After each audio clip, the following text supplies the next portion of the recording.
It is my pleasure in welcoming George C. Wolfe. Now, George C. Wolfe is the director of Netflix's new movie, Rustin.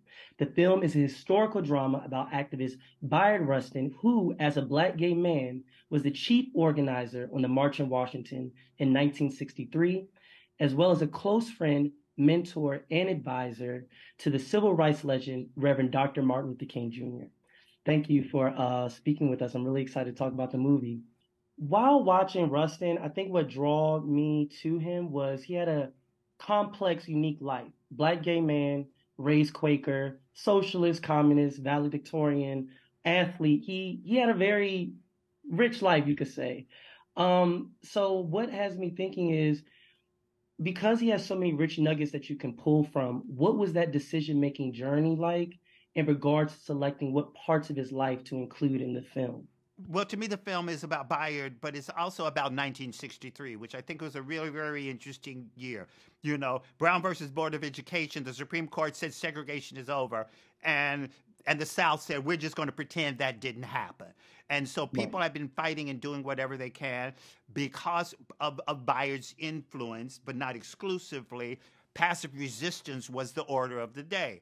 But this was Hmm. also the year that Medgar Evers was shot and killed. This was the year that the hoses and dogs were turned on children in Birmingham. So it was a moment of shifting dynamics. Core was about ready to turn into Core East, which is going to become more militant in its aspirations because people were frustrated that change wasn't happening enough. And so, in the middle of all of this, Bayard, this brilliant organizer, this out gay man who was a 1963 version of out, but out nonetheless, uh, Right. you know, put together with A. Philip Randolph and a team of very smart, impassioned people, a march that drew 250,000 people to Washington, D.C., which was a Hmm. segregated city at that time. So Hmm. boundaries were being expanded, boundaries were being shattered, and it brought together in an astonishing and glorious way, you know, people from all over the entire country.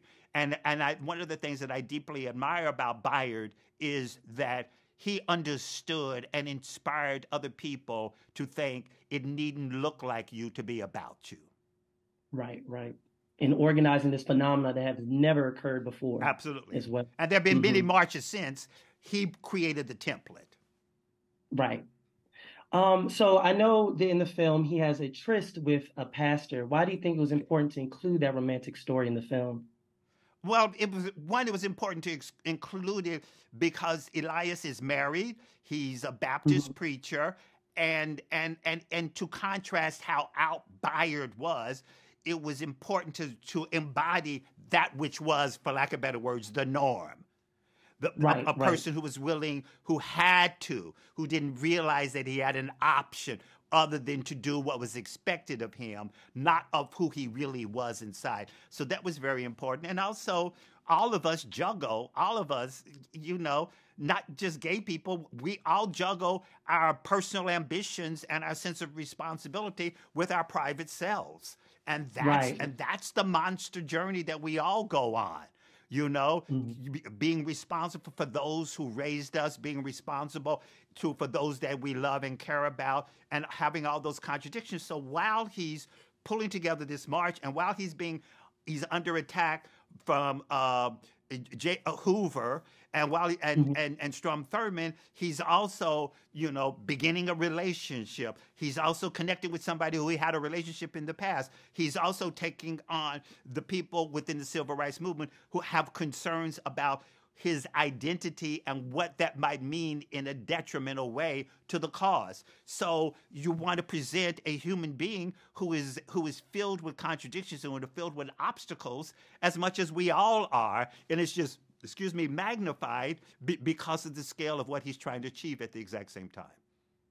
And with that, we see him as a fully fleshed out person, his Absolutely. romantic life, professional life, even spiritually in a way. 100%, Um, exactly. And if we see that, if we as regular human beings see that, hopefully it empowers us to mhm. do the to try to become the strongest, bravest, boldest version of who we are. Right, exactly. Thank you so much for speaking with us. Gay Magazine thanks you. Thank you for directing this film. Looking forward to seeing the outcome. Thank you. Thank